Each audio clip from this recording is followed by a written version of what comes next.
শয়নি স্বপনে শুধু মা তোমার কথা মনে হয়। শয়নি স্বপনে শুধু মা তোমার কথা মনে হয়। কতদিন দেখি না তোমার, ভুলে কি গেছো আমায়, ভুলে কি গেছো আমায়। আদর সোহাগ মাগো আর কথা পাবো, কারা চলে আমি নিজেকে জড়াবো। আদর সোহাগ মাগো আর কথা পাবো, কারা চলে আমি নিজেকে জড়াবো। কার কাছে ধরবো মিছে বাইনা, তোমার মতো কেহ নাই। শয়নি স্বপনে শুধু মা তোমার কথা মনে হয়। আমার ভুবন জুড়ে শুধু দুঃখ জ্বালা, কে আর পরাবে আমায় সুখের সে মালা। আমার ভুবন জুড়ে শুধু দুঃখ জ্বালা, কে আর পরাবে আমায় সুখের সে মালা। কপলে কে দেবে আর কাজলে রুটি, তুমি জেনে ধরাই। শয়নি স্বপনে শুধু মা তোমার কথা মনে হয়। মারহাবা বলেন। যাদের মা বাবা নাই, 5 ওয়াক্ত নামাজ পড়বেন, মা বাবার জন্য কিছু দান সদকা করাবেন, এতিমদেরকে কিছু খাওয়াবেন। এইরকম বছরে মাহফিলের আয়োজন করবেন। এই মাহফিলের আয়োজন করার পরে এমন কিছু পাগল মাহফিলে ছুটে আসবে, শুধু তারা শোনার জন্য প্রস্তুতি নিয়ে আসবে, শুনবে, সারা জীবন তারা আমল করবে। আর এই আমল থেকে পার্সেন্টেজ আকারে আপনার এবং আপনার বাবা মার আমল নামায় সওয়াব ঢুকতেই থাকবে। আর বিশেষ করে প্রত্যেকটা জুম্মার দিনে জুম্মার নামাজ শেষে মা বাবার কবর জিয়ারত করতে যাবেন। সবচেয়ে বেশি খুশি হবে মা বাবার কবরের পাশে গিয়ে যখন দোয়া করবেন। এখন কিন্তু আমাদের দেশে অনেক মোল্লা বেরোইছে, আগামী দিনে আরো বেরো, ফতুয়া দিবে, বেদাত। এগুলো শুনবেন, এগুলো ভুল, এগুলো একবারে ধোঁকা। এরার কথা শুনলেই দুনিয়া ধ্বংস। ঠিক কিনা বলেন? আরো জোরে বলেন। এদের কথা শুনলেই কি ধ্বংস। আমরা তাদের কথা মানবো? কথা বলেন না। মনে রাখবেন, তাদের কথা কি হবে? মধুর চেয়ে মিষ্টি। কিন্তু তারা সত্যিকার অর্থে ইসলাম প্রেমিক হবে না। কথা বলেন ঠিক না? ঠিক। আরো জোরে বলেন। 12টা বেজে গেছে, দোয়া কবুলের সময় হয়ে গেছে। আর আলোচনা করি না, এখন মিলাদ কিয়াম শেষ করে দেন। ঠিক কিনা বলেন? আরো জোরে। দুলাভাই কিছু বলবেন? মুরব্বী আইতে আছে, কিনা জানি কইব।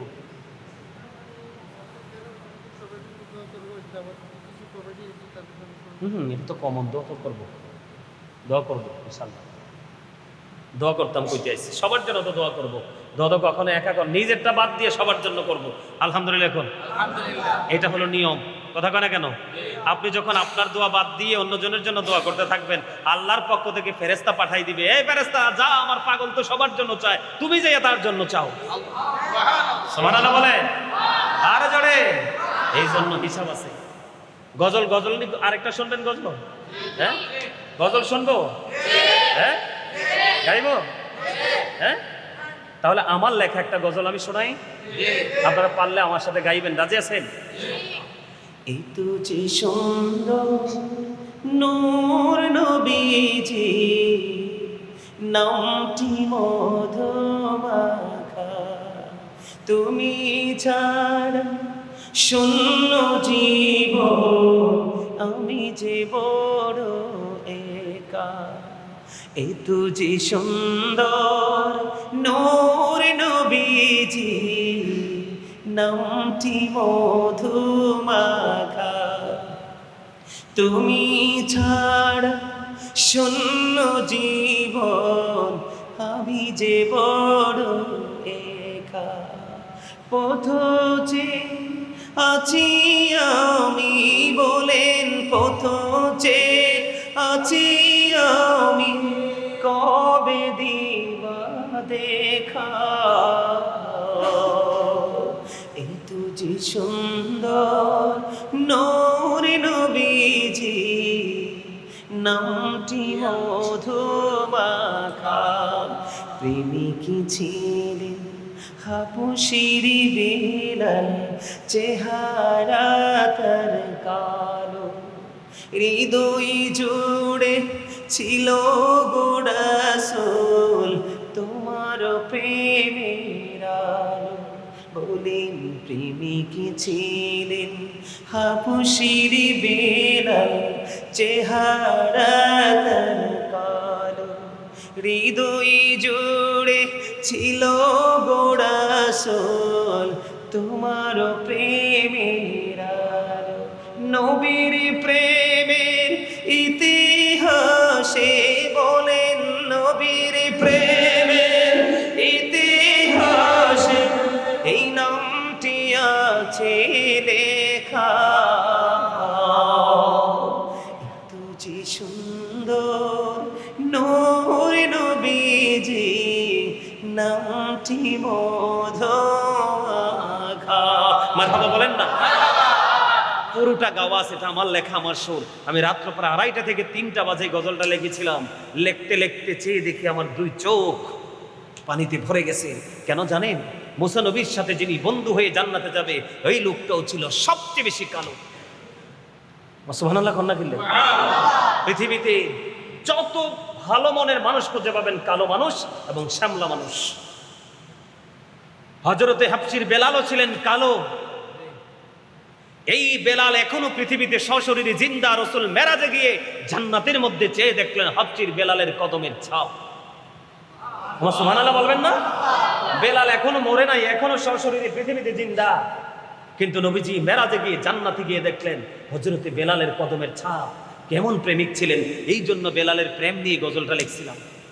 এটা যদি নির্জনে অবসর সময় অনলাইন থেকে পুরোটা গাওয়া আছে শোনেন, চোখের পানি ধরে রাখতে পারবে না নবীর প্রেমিকা।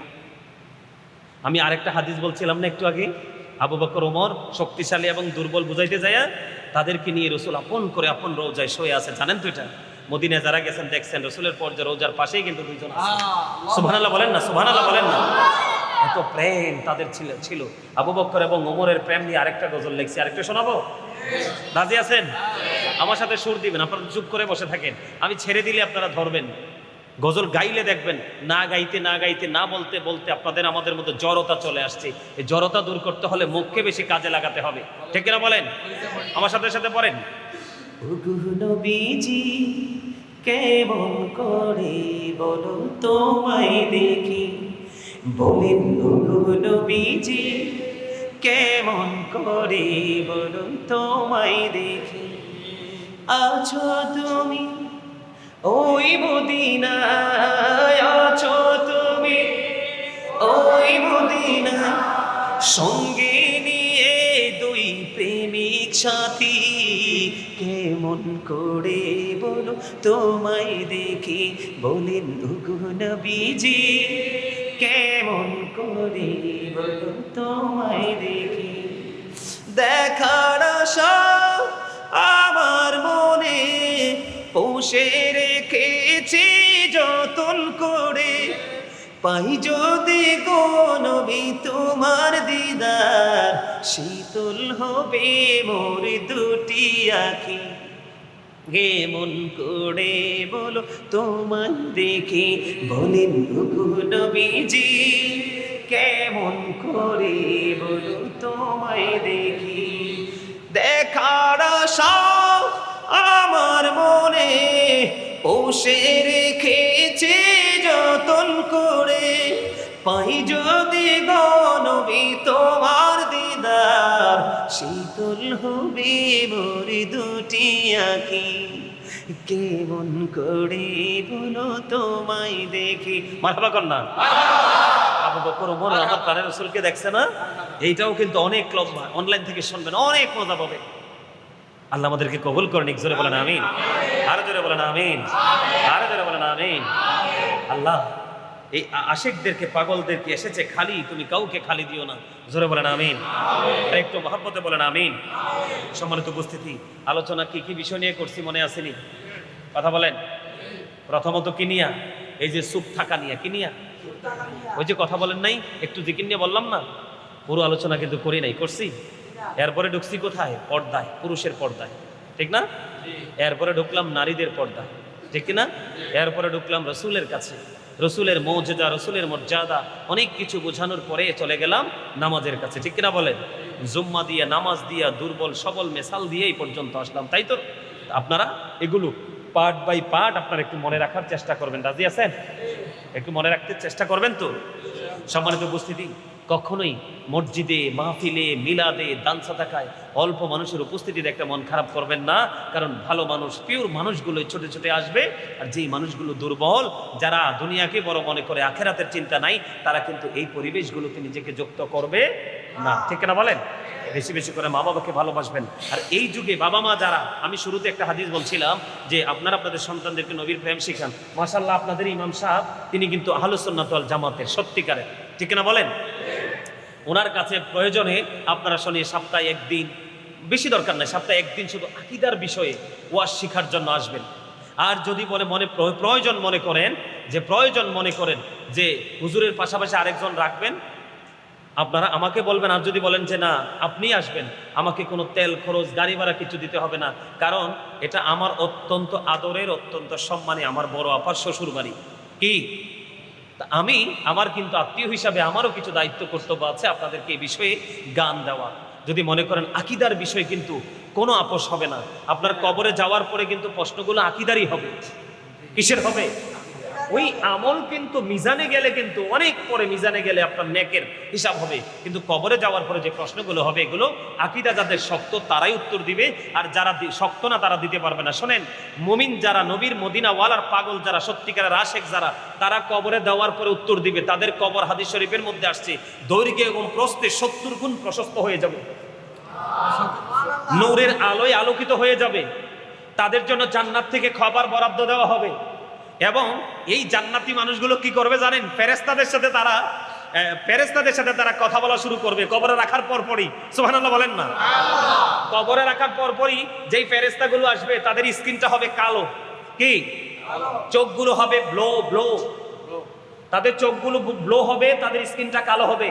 তখন তাদের সব নিয়ামত পাওয়ার পরে এবার ফেরেশতাদেরকে বলবে, ফেরেশতারা আমারে দুনিয়া একটু যাইতে সুযোগ দাও না। কেন? কয় আমার আপন স্বজন সব দিক আনতেছে আমার জন্য, আমি যে মরে গেছি এই জন্য, তারা তো জল্লা পুরা শেষ হয়ে যাইতেছে, আমার আরেকবার কিন্তু দুনিয়া যাইতে দাও না। তখন ফেরেশতারা অত্যন্ত মজা করে প্রেমময় ভাষায় বলবে, আরে না, তুমি দুনিয়ায় যাওয়ার কি দরকার? তুমি ওই পর্যন্ত নতুন বরের মতো ঘুমিয়ে থাকো যেই পর্যন্ত না তোমার মালিক তোমাকে পুনরায় আবার না ডাকবে। আওয়াজ তোলে বলেন না সুবহানাল্লাহ। মুমিনের কবরটা এমন হবে, সুবহানাল্লাহ বলবেন না? আরো জোরে বলেন। কারণ মুমিনরা দুনিয়াতে আল্লাহকেই বন্ধু বানায়, আর কাউকে না। চলে দুনিয়ার সাথে, চলে কার সাথে? দুনিয়ার সাথে। দলিল আছে আল্লাহু ওয়ালিউল্লাযিনা আমানু, ঈমানদারদের বন্ধুকে স্বয়ং আল্লাহ। তারা দুনিয়াতে সবার সাথে চলে, কিন্তু মন থেকে বন্ধুকে কথা বলে না কেন? আল্লাহ। আর যারা আল্লাহ রসুলের বন্ধু না, যারা আল্লাহ রসুলের সাথে প্রেম করতে পারে না, তারা কবরে যাওয়ার পরে তারা উত্তর দিতে পারবে না। তারা কি বলবে জানেননি? তারা না লা আদ্রি তো আছেই, কমন কথা। এটা বেঈমান কাফেররা এক বাক্যে বলে দিবে লা আদ্রি, লা আদ্রি, লা আদ্রি, তারা বলবে। কিন্তু মুনাফিকরা, যারা মুনাফিক, তারা কিন্তু ডিরেক্টলি তারা লা আদ্রি বলবে না, তারা উত্তর দিতে চাইবে। কি করতে চাইবে?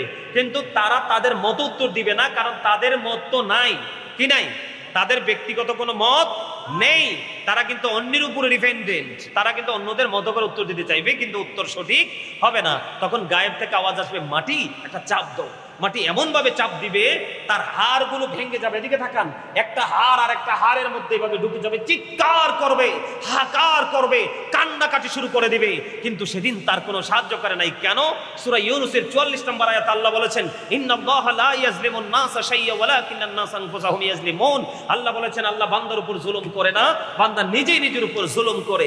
আল্লাহ বলেছেন আল্লাহু লা ইউহিব্বুজ জালিমিন, যারা জালেম অত্যাচারী, আল্লাহ বলেছেন তাদেরকে আল্লাহ রাব্বুল আলামিন পছন্দ করে না, ভালোবাসে না। তারা যখন বিপদে পড়ে যাবে, আল্লাহ বলেছেন ওমালিজ জালিমিনা মিন আনসার, তারা যখন বিপদে পড়ে যাবে তাদের জন্য আল্লাহ কোনো সাহায্যকারীও রাখে না। তাহলে বলেন তো কেমন বিপদ? কি হয়ে যাবে? কঠিন বিপদ। মাটি চাপবে, ভেঙে যাবে, হাড়গোড় একত্রিত হয়ে যাবে, মরতেও পারবে না, বাঁচতেও পারবে না, এখান থেকে পালাতেও পারবে না, কোনো সাহায্যকারীও পাবে না। এই ভয়ঙ্কর বিপদ থেকে বাঁচতে হলে মদিনাওয়ালার প্রেমের কোনো বিকল্প নেই।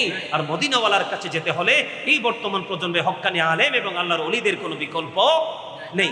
সম্মানিত উপস্থিতি, এতক্ষণ পর্যন্ত আমরা যে আলোচনা করেছি, আল্লাহ যেন আমাদেরকে সে আলোচনার উপর ভিত্তি করে আমল করার তৌফিক দান করে, এবং যে এলেম এখনো অর্জন করতে পারিনি সেই এলেম অর্জন করার জন্য আল্লাহ রাব্বুল আলামিন আমাদেরকে সহজ রাস্তা খুঁজে বের করে দেয়, সেই প্রত্যাশা ব্যক্ত করে আজকের মতো আমার আলোচনা এখানেই সমাপ্ত করছি। আখিরি দাওয়ানা আনিল হামদুলিল্লাহি রাব্বিল আলামিন। কথায় কষ্ট পেয়ে থাকলে ক্ষমা করে দিবেন, আর ভালো লেগে থাকলে কথাগুলোর উপর ভিত্তি করে আমল করার চেষ্টা করবেন। আল্লাহ আমাদের সবাইকে আল্লাহর প্রিয় বান্দাদের অন্তর্ভুক্ত করে দিক। সকলে বলেন আমিন।